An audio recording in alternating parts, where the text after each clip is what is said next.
Nous voici dans la ville d'Eu, une charmante commune normande de près de 8000 habitants, située en Seine-Maritime. Idéalement nichée entre mer et forêt, cette ville royale est connue pour son majestueux château et ses ruelles historiques. On se trouve juste à côté du Tréport, donc le haut de la Normandie, avec l'agrément de la mer juste à côté, ce qui donne un contour assez agréable pour la ville d'Eu. C'est ici, dans une coquette maison, au cœur de la ville, que vivent Marie-Christine, 56 ans, et Patrick, 58 ans. Le 11 novembre 2010, au matin, Katia, une de leurs deux filles, reçoit un appel de sa mère. Marie-Christine m'appelle pour me dire que mon père a perdu son code de carte bancaire. Alors je lui dis qu'il a qu'à m'appeler directement, vu qu'il n'y a que moi qui a son code de carte bancaire. Mais Patrick ne rappelle pas. Et dans les heures qui suivent, Katia reçoit de nombreux messages de son père. J'ai reçu des textos du portable de mon père, là, insistant beaucoup pour avoir le code de la carte bancaire. Pour la jeune femme, quelque chose ne colle pas. D'autant que ces textos ne ressemblent pas à ceux que le père de famille envoie habituellement à ses filles. Mon père faisait beaucoup de fautes quand il envoyait le message, en fait. Et là, bien écrit, bien envoyé, quoi. Mais sur le moment, Katia ne s'alarme pas outre mesure. Après 3 jours sans nouvelles de son père, elle commence toutefois à paniquer et décide de se rendre au domicile de ses parents pour vérifier que tout va bien. Sa mère la rassure et lui indique que Patrick est parti chez des amis, à Mantes-la-Jolie. Mais la jeune femme reste dubitative. Déjà, je vois la voiture, ce qui n'est pas normal, vu qu'il est soi-disant parti à Mantes-la-Jolie, donc Mantes-la-Jolie, on prend la voiture. Katia en est convaincue, son père a disparu. Et sa mère ne lui dit pas tout. Elle alerte sa sœur aînée, Sabrina, qui la rejoint immédiatement chez ses parents. On a regardé dans la voiture, il n'y avait rien. On avait tellement peur que j'ai dit à ma sœur, et là, il y a de quoi s'inquiéter. Là, la pression monte. C'est vers 20 h, à la gendarmerie du Tréport, que les événements vont s'accélérer. Les gendarmes viennent de recevoir un appel pour le moins alarmant. À l'autre bout du fil, le frère de Marie-Christine, Jean-Louis. Jean-Louis décide d'appeler les gendarmes pour les prévenir que Patrick est mort. Sa sœur l'a appelé pour lui dire que son mari était décédé. Jean-Louis dit-il vrai? Comment le père de famille serait-il mort?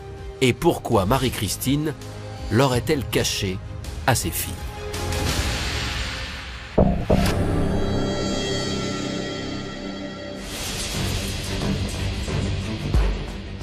Dans la ville d'Eu, une patrouille de gendarmerie se rend au domicile de Patrick et Marie-Christine.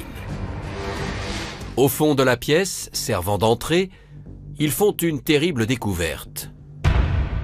Le corps sans vie de Patrick est là, recouvert d'un drap, maculé de sang. On relève tout de suite 4 impacts de balles sur lui. On a un coup qui est tiré à une très faible distance à la tempe. Les 3 autres au niveau du cœur, ce sont des zones létales. Ça ressemble à une exécution. Lorsque Katia et Sabrina, les 2 filles de la victime, apprennent la nouvelle, c'est l'incompréhension la plus totale. Le procureur m'a dit directement votre père a été tué. Et tout de suite, j'ai appelé ma sœur. Mon téléphone a sonné et c'est ma sœur qui m'a annoncé la mort de mon père. Je lui ai dit « Mais non, pourquoi tu dis ça ?» Et dans ma tête, il était évident qu'il y avait encore quelque chose à faire. Il n'était pas mort, c'était pas possible. Sur place, Marie-Christine, la femme de Patrick, se trouve dans la même pièce que son mari. La mère de famille de 56 ans est prostrée, incapable de prononcer le moindre mot. Rejoints par leurs collègues de la brigade de recherche de Dieppe, les gendarmes constatent que la maison est particulièrement propre et bien rangée. C'est en observant de plus près le mobilier que les spécialistes en identification criminelle de Rouen découvrent des traces de sang sommairement nettoyées. Les gendarmes vont très vite établir que c'est quand même bien dans cette maison que le crime a eu lieu, puisque grâce à la technique du Blue Star qui révèle les traces de sang, ils découvrent des traces de sang sur le canapé du salon. Donc l'endroit où on a découvert le corps, c'est aussi l'endroit où Patrick a été tué. En poursuivant les investigations, les gendarmes constatent également que Patrick est collectionneur d'armes. En fait, mon père avait une passion pour les armes depuis plusieurs années. Il s'était inscrit au stand de tir de la ville 2. Conscient que sa passion pourrait mettre en danger son entourage, Patrick ne laissait jamais traîner aucune de ses armes.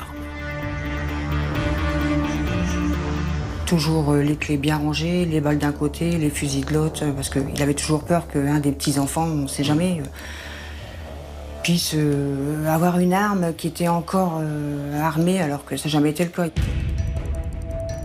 Pourtant, ce lundi 15 novembre 2010, une des armes de Patrick manque à l'appel. La détention d'armes, même pour du tir sportif, est soumise à autorisation. Donc on a la liste des armes qu'est censé posséder Patrick et il en manque une. L'arme qui manque, c'est un pistolet calibre 9 mm. Et très vite, l'enquête va déterminer que Patrick a été tué par 4 balles de 9 mm, justement. Mais pour le moment, l'arme du crime demeure introuvable. Dans la commune normande, à l'annonce de la mort de Patrick, c'est le choc et l'incompréhension. On a vu vraiment des gens avec une profonde tristesse et ils avaient tous des propos doux, gentils vis-à-vis de lui et de la considération. Si Patrick aimait collectionner les armes pour son plaisir, pour ses proches, il n'était pas du tout quelqu'un de violent, bien au contraire. Mon père était quelqu'un de merveilleux. Il avait toujours un mot pour rire. Il était apprécié de tout le monde, toujours prêt à rendre service aussi. Ancien chauffeur routier international, ce Normand de 58 ans a toujours vécu dans la région dieppoise. À la retraite depuis 2 ans, il profitait de la vie et surtout de ses 2 filles et de ses petits-enfants. Il ne nous a pas vu grandir, malheureusement, vu son métier. On n'a jamais manqué de rien. Jamais, jamais. Il s'est toujours occupé de ses filles, de ses petits-enfants. C'était vraiment un bon vivant, puis un homme vraiment le cœur sur la main. Si Katia et sa sœur étaient très proches de leur père, il n'en est pas de même avec leur mère. Que vont découvrir les enquêteurs en se penchant sur l'histoire de cette famille normande? Que va révéler Marie-Christine lors de son interrogatoire? Cette mère de famille serait-elle impliquée dans la mort de son mari?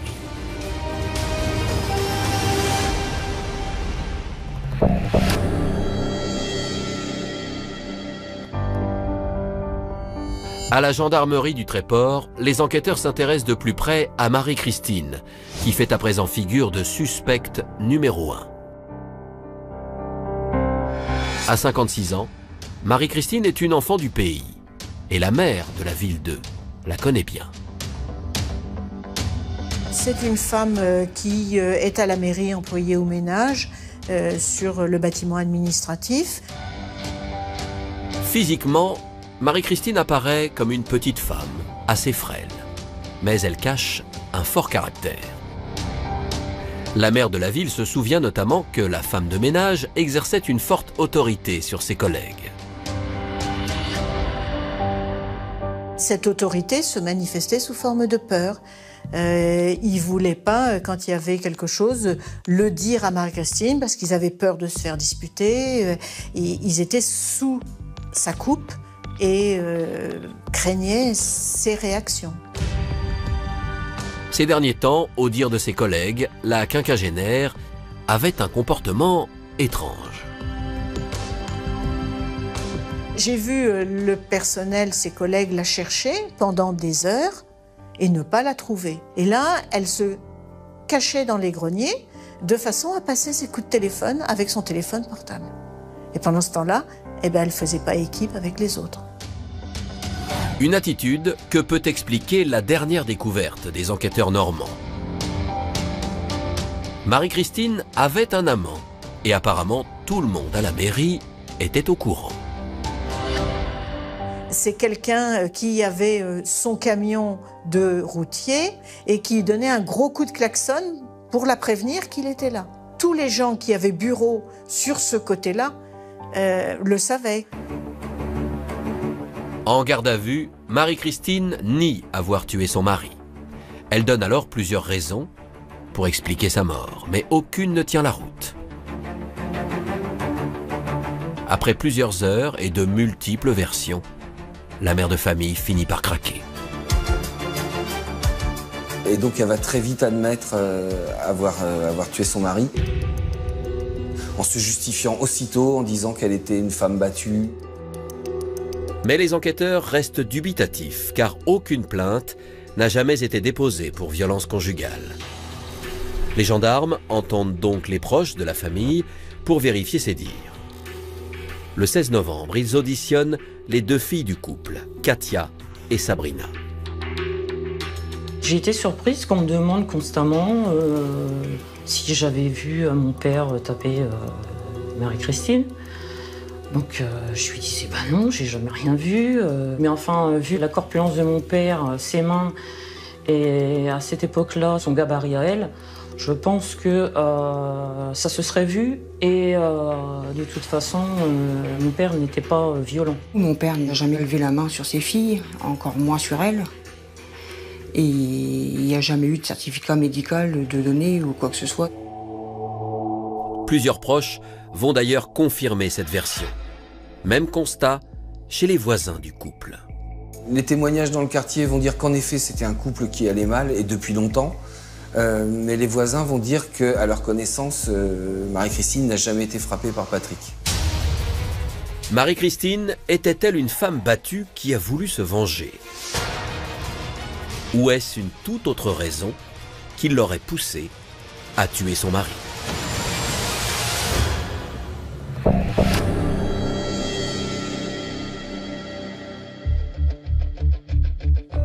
À la gendarmerie du Tréport, afin de comprendre les circonstances exactes du drame, les enquêteurs s'intéressent d'un peu plus près à la vie du couple que forment Marie-Christine et Patrick. Leur histoire commence en 1972. Ils se sont rencontrés sur le quai du Tréport. Elle était en train de manger une glace et mon père passait en voiture et lui a demandé est-ce que je peux goûter. Et puis elle lui a donné, voilà. Après ils se sont revus et voilà.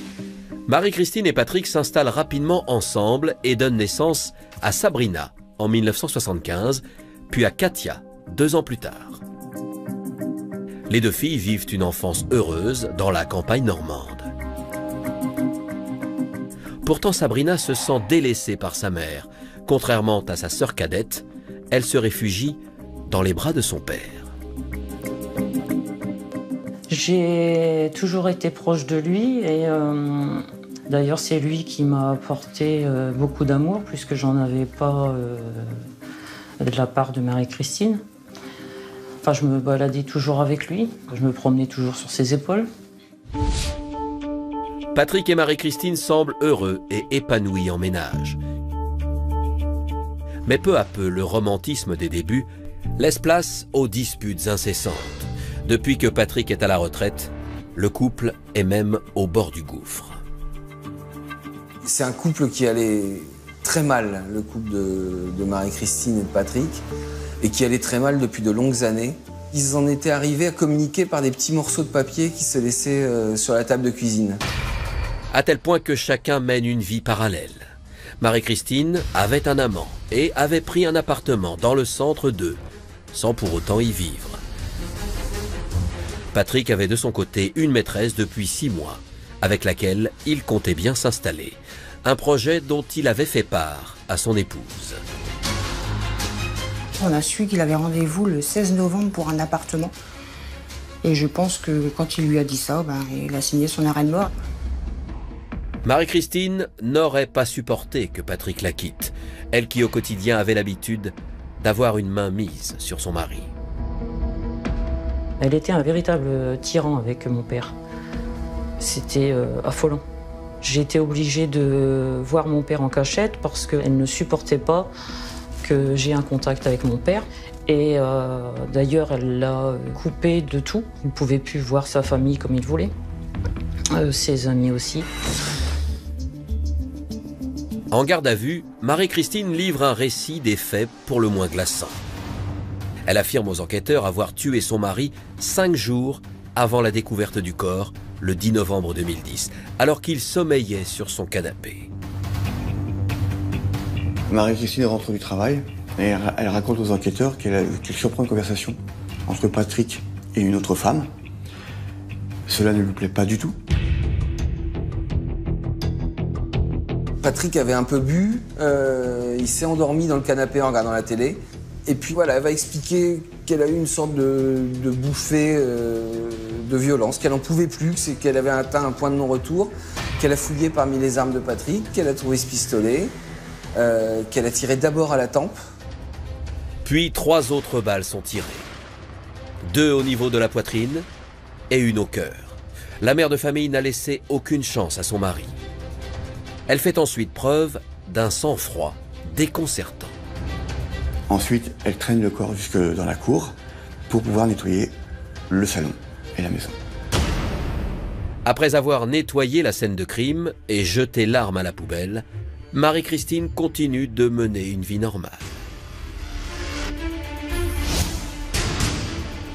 Les jours qui suivent, elle va au travail comme si de rien n'était. Dans son entourage, personne ne se doute qu'elle vient de commettre l'irréparable.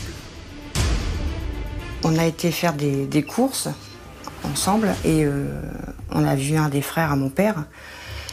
Et c'est pareil, il n'a rien vu du tout. Elle était même détendue, quoi. Je me suis promenée avec elle, sachant que maintenant qu'elle avait fait ça, c'est un monstre, c'est un diable, c'est... voilà, quoi. Pour ne pas éveiller les soupçons, elle rassure les proches de son mari et ses filles en subtilisant le portable de Patrick. Mais son entreprise machiavélique va s'achever le lundi 15 novembre. Ce jour-là, Marie-Christine est souffrante. Elle est donc plus vulnérable. Peut-être qu'à ce moment-là, la réalité lui revient en face quand même. Et la réalité, elle est terrible. Il y a le corps de son mari dans la cour. Et il va falloir trouver une solution. Elle téléphone alors à son frère pour qu'il l'aide à se débarrasser du corps. Mais au lieu de cela, Jean-Louis téléphone aux gendarmes pour les prévenir et Marie-Christine se charge seule de traîner le corps jusque dans l'entrée.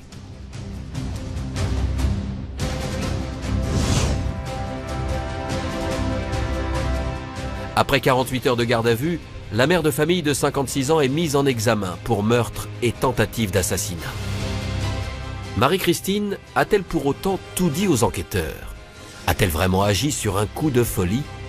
Ou bien avait-elle prémédité son geste?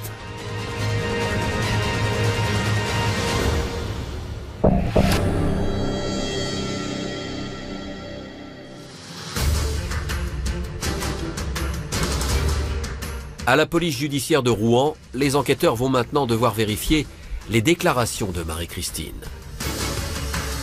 Les résultats de l'autopsie sont révélés et ils démontrent que Patrick avait bu, mais également qu'il avait absorbé une grande quantité de médicaments.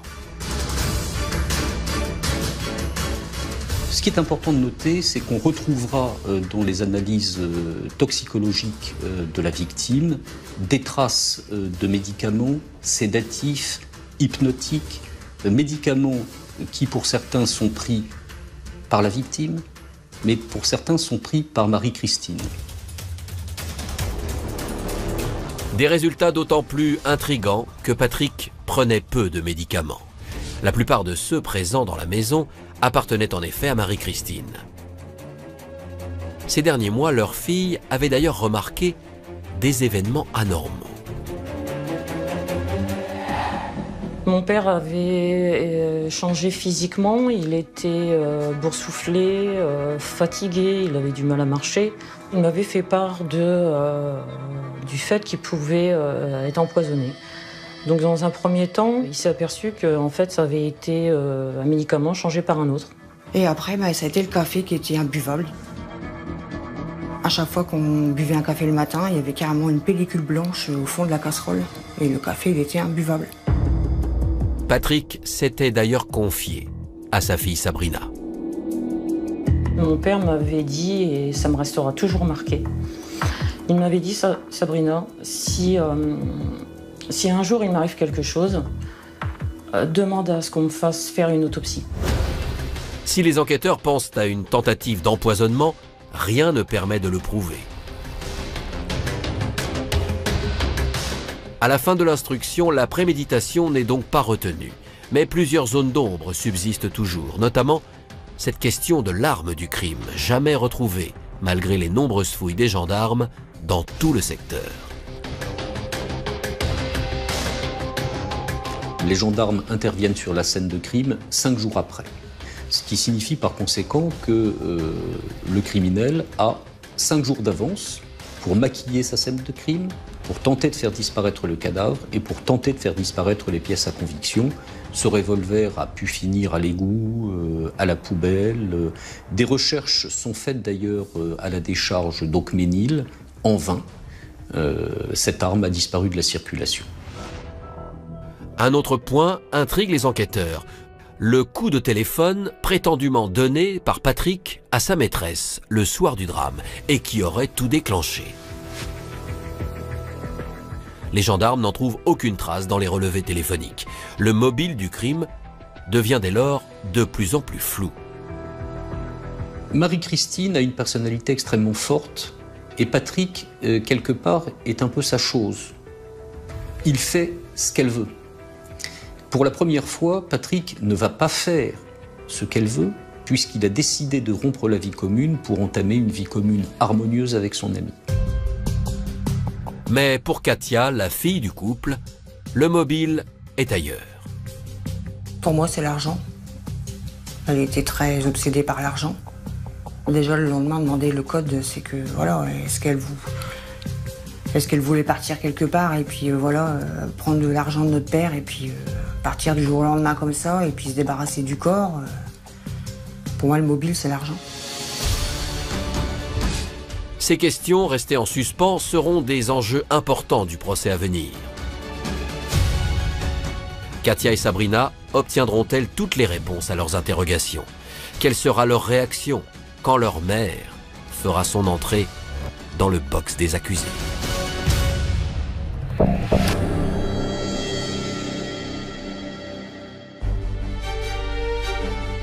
Le 2 octobre 2013, le procès de Marie-Christine s'ouvre devant la cour d'assises de Rouen. Elle comparaît sous le chef d'accusation de meurtre par conjoint.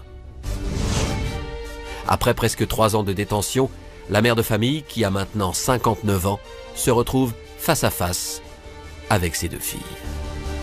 Quand on arrive au procès, on est hyper stressé. De la voir, ça m'est insupportable. Elle a pris 30 kilos.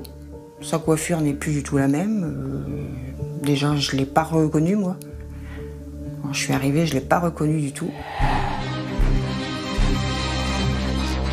Assises sur le banc des parties civiles, Katia et Sabrina attendent beaucoup de ce procès. Mais dans le box des accusés, Marie-Christine a les yeux dans le vide. Elle ne montre aucune émotion et se contente de reconnaître les faits. C'est très froid parce que bon, on l'a devant nous, donc bon, on n'a qu'une envie, c'est de la secouer et puis lui dire mais pourquoi avoir fait ça, quoi. Puis elle a un regard qui, pas de remords, rien, quoi. Elle insiste, elle a un regard froid, elle ne baisse pas les yeux. Quand je me suis adressée à elle à un moment donné pour lui dire qu'elle n'avait pas le droit de nous prendre papa, eh ben, elle s'est tournée sur elle-même. De nombreux témoins défilent à la barre, des experts psychologues également. Le récit du drame, le mobile du crime, la personnalité de la mère de famille sont au cœur des débats. Marie-Christine, lors de cette audience, est bardée de certitudes. Sa stratégie de défense, c'est « oui, j'ai tué, mais si j'ai tué, c'est parce qu'il était violent et parce qu'il me trompait ». Et elle n'a pas varié. Des excuses, je n'en ai pas entendu au cours du procès, alors que traditionnellement, lorsque l'accusé a la parole en dernier, il est de bon ton, peut-être parfois conseillé par les avocats, d'entendre dire par l'accusé à la cour « je regrette ce que j'ai fait ». Ces mots-là n'ont pas été donnés. Au terme des débats, l'avocat général requiert 25 ans de réclusion criminelle à l'encontre de Marie-Christine. Les jurés se retirent pour délibérer.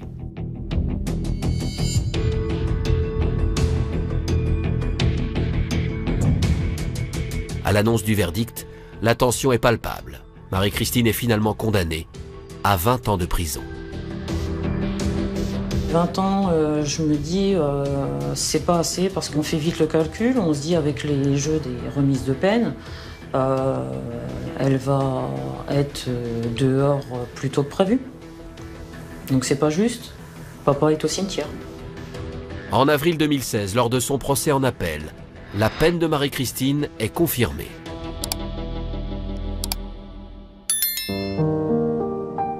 Aujourd'hui, dans la commune 2, personne n'a oublié Patrick, cet homme jovial à qui la vie souriait.